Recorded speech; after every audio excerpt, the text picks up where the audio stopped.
The Lord be with you. A reading from the Holy Gospel according to Matthew.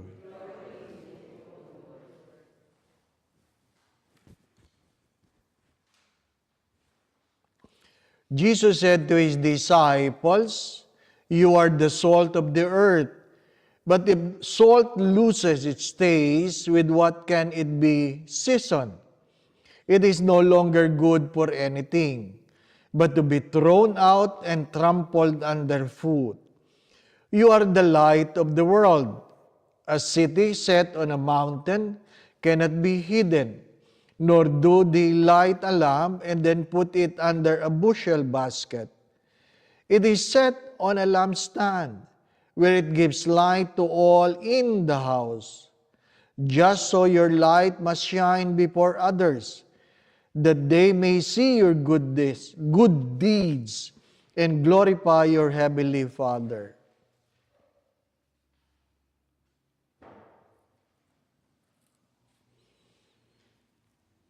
Brothers and sisters, the Gospel of the Lord.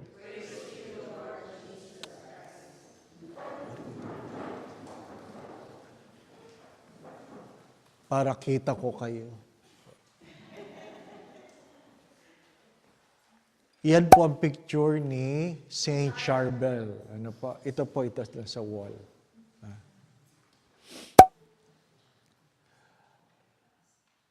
Everything is in relation to.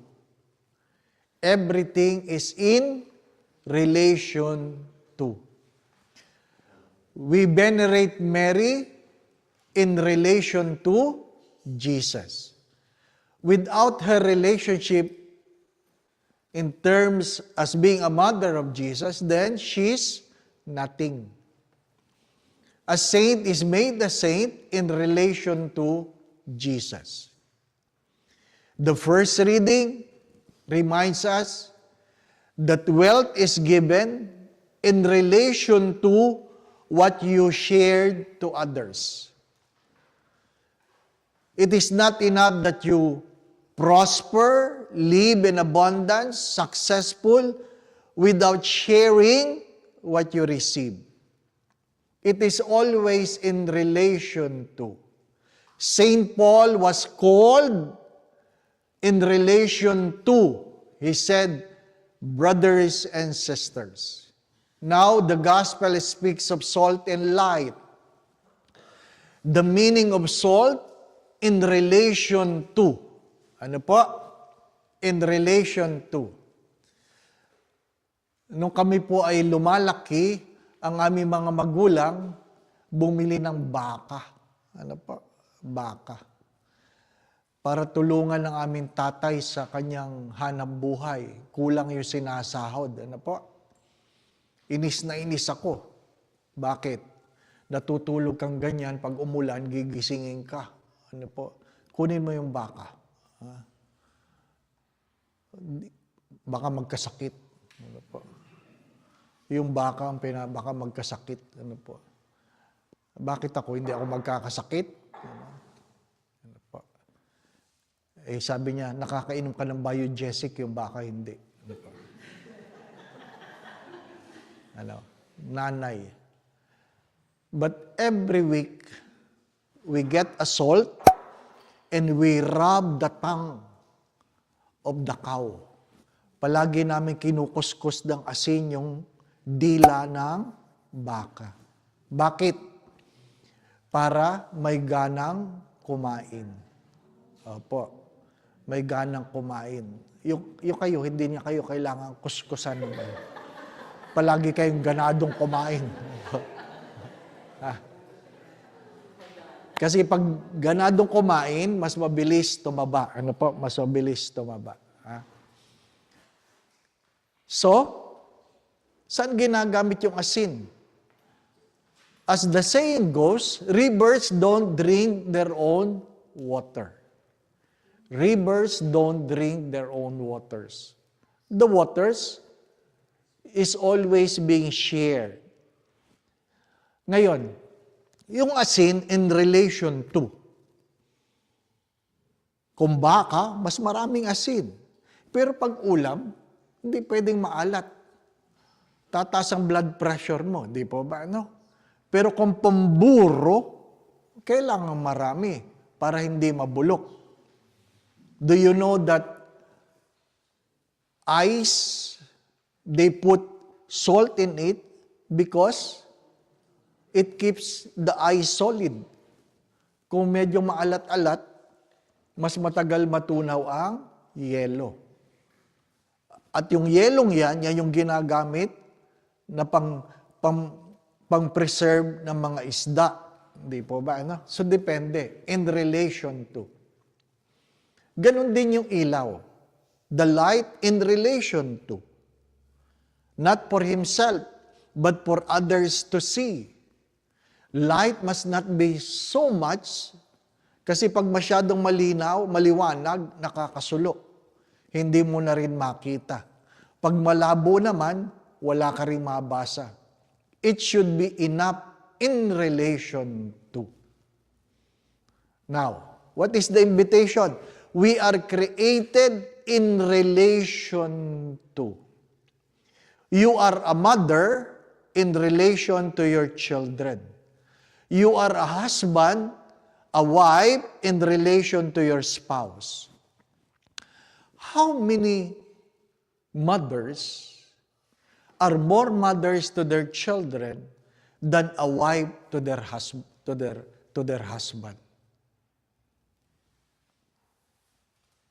Hello? Yung mga may asawa, how many among you are more of a mother than a wife to your husband? Di ba, anak? Mali ba yun? Hindi. May role ka sa wife. The same, a husband. There are husbands that are more provider than a husband to their wife. Because we forget the relationship. The relationship. Whether you like it or not, we will go to heaven based on our relationship. We feed the hungry, we give drink to the thirsty, we clothe the naked, we welcome strangers, we visit the sick, we visit those who are in prison, we bury the dead. In relation to. The Gospel of Matthew reminds us that on the last day, we will be rewarded because of what we have done to our brothers and sisters. Not to ourselves. Not to ourselves. We were given success so that we can share. You are given a chance to go on a pilgrimage, not only to pray for yourself, for people who cannot afford. It's always in relation to. Ano po? This is an invitation to us ourselves. Where am I now in relation to? Not only to your friends, but even to your enemies. In relation to. Three things you can never deny. You can never deny the moon, the sun, and the truth. Ano sabi nila? Nung maliliit kami, takot kami sa dilim. Ngayong ako na nagtatrabaho, takot na ako sa liwanag, sa mahal ng kuryente. Di ba ba? Nung ikaw ay, hindi ikaw ang nagtatrabaho, palagi kang sinasabihan, patayin ang ilaw. Isara ang gripo. Di po ba, na? Wala kang pakialam. Nung ikaw na nagbabayad, nagagalit ka, kailangan bang buksan pang ilaw pag umihi? Hindi mo ba mapapashoot kung hindi ano, di ba, ano? Kasi ikaw na nagbabayad di po ba, ano? In relation to, palaging merong relasyon. Naiinis ka dahil may naapektuhan. It's always in relation to. Di ba? Pag ikaw ay doktor, hindi naman lahat ng doktor mabait sa lahat ng pasyente, di ba? Oo. Totoo yan. May doktor na nangungumpisal kasi talagang nahihirapan sila sa pasyente nila, di ba? Ano? Sabi nga nung mga after my stroke, people would come to me, they will ask me, sino ang doktor mo? Sino ang doktor mo? Dapat may komisyon ako doon. Di ba? Ito po, doktor ko. Pupunta sila sa doktor, tapos sasabihin, ay, ang higpit. Ang higpit ng doktor mo. Ang daming bawal. Ayun, ginawa nyo. Naghanap akong iba. Di ba? Why? We always think of ourselves. Good health is always in relation to. Because the moment you get sick, other people will be affected. Diba? Hindi madali mag-alaga ng may sakit. Hindi madali mag-alaga ng may sakit. Hindi ko ito makalimutan kasi nung nandun ako sa San Antonio de Padua, meron akong pinagdasal doon. Ano po? 10 years nang nakahiga. 80th birthday niya. Pagkatapos mong inanoint, Nanay, birthday niyo ngayon, anong birthday wish niyo? Sabi niya, sana bigyan ba ako ni Lord ng another 10 years? Sabi ko sa kanya, ba? Hindi kayo napapagod humiga? Sabi ko, hindi, Father, hindi. O, di ba? Sabi ng caregiver, di ko na kaya. Di ba? In relation to, nakalimutan mo, may nag-aalaga, hindi pa ba? No? Why we should be healthy? Because it's always in relation to, not only for ourselves. Not only for ourselves. We need to think of other people. Yun ang problema natin. Bakit marami tayong road rage sa Maynila, sa Pilipinas? Kasi feeling nila, sila lang ang tao sa kalsada. Di po ba? Feeling nila, they are so entitled. Nagkakalat sila, nag-aaksaya sila ng pagkain because they have forgotten that life is always in relation to. Sa kagaling, naglibing. Ay, ba't ang dami yung kalmot? Lumaban pa eh. Ibig sabihin, buhay pa, nilibing na, di ba ba? We want to eliminate people makes our life miserable. But we seldom ask the question, how about me? Am I not making some people's lives miserable? Diba? Palaging tayo, nakakalimutan natin yun. Nakakalimutan natin. Ang iniisip lang natin kadalasan, yung sarili kong comfort. Yung sarili kong saya. Ako lang. Ano po? But we were created in relation to. Rivers never drink their own waters. Ano sabi nila? It is understandable for children to be afraid in the dark. But what is alarming is that adults nowadays are afraid in the light. That's ironic. It is understandable for children to be afraid in the dark, but it's alarming for an adult to be afraid in the light. It is always in relation to. My dear friends, my brothers and sisters, life will never be measured in success. The reformists of the Carmelites, Saint John of the Cross, I have said this, that we will never be judged by how much money we have, what titles we have gained, where we have been, but how much love we have given. Because you can always do things without love. Sawa na kayo dito. Pwede ka magbigay na walang pagmamahal, pero hindi ka pwedeng magmahal na hindi ka magbibigay. Pwede ka magtiis ng walang pagmamahal, pero hindi ka pwedeng magmahal na hindi ka marunong magtiis. Pwede ka maglingkod ng walang pagmamahal, pero hindi ka pwedeng magmahal na hindi ka marunong maglingkod.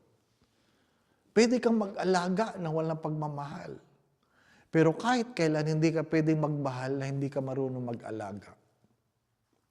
There are so many good things we can do without love, but we cannot live in love by doing nothing. By doing nothing. The invitation of today's readings and gospel is always to look into our lives in relation to other people. The humanity of Jesus, the incarnation of God, is about His relation to us. His relation to us. Iniwan niya ang langit para sa makasalanang sanlibutan. Yun ay sinabi ni Saint Teresa of Lisieux. Iniwan niya ang langit sa isang makasalanang sanlibutan in relation to.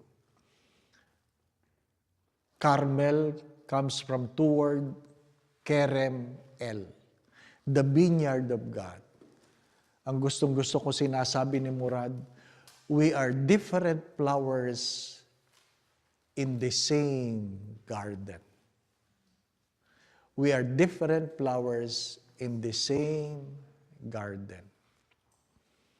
Pero hindi naman lahat ng laman ng garden, flowers. Yung iba, bakod. Yung iba, bato. Hindi pa ba? No? But at least you are in the garden. Hindi pa ba? You are in the garden. In relation to. Pray, brothers and sisters, because regardless how little we do, if it is in relation to, it will give glory to God who created us. Amen. Again, remember that rivers don't drink their own water. Life is always in relation to. Ano pa? Always in relation to. The Lord be with you. And may Almighty God bless you and your family, the Father, the Son, and the Holy Spirit. Amen. The Mass has been offered. We continue to love and serve the Lord. Thanks be to God. Let's sing Salve Regina, page 12. Salve Regina, Ma-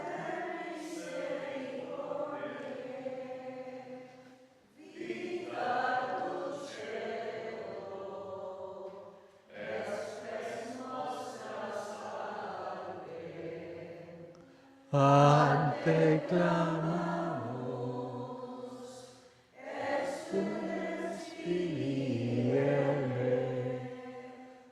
ante suspiramos,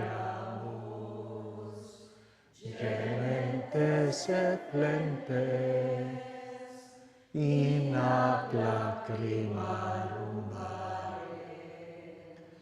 Ea ergo advocata nostra, illos tuos,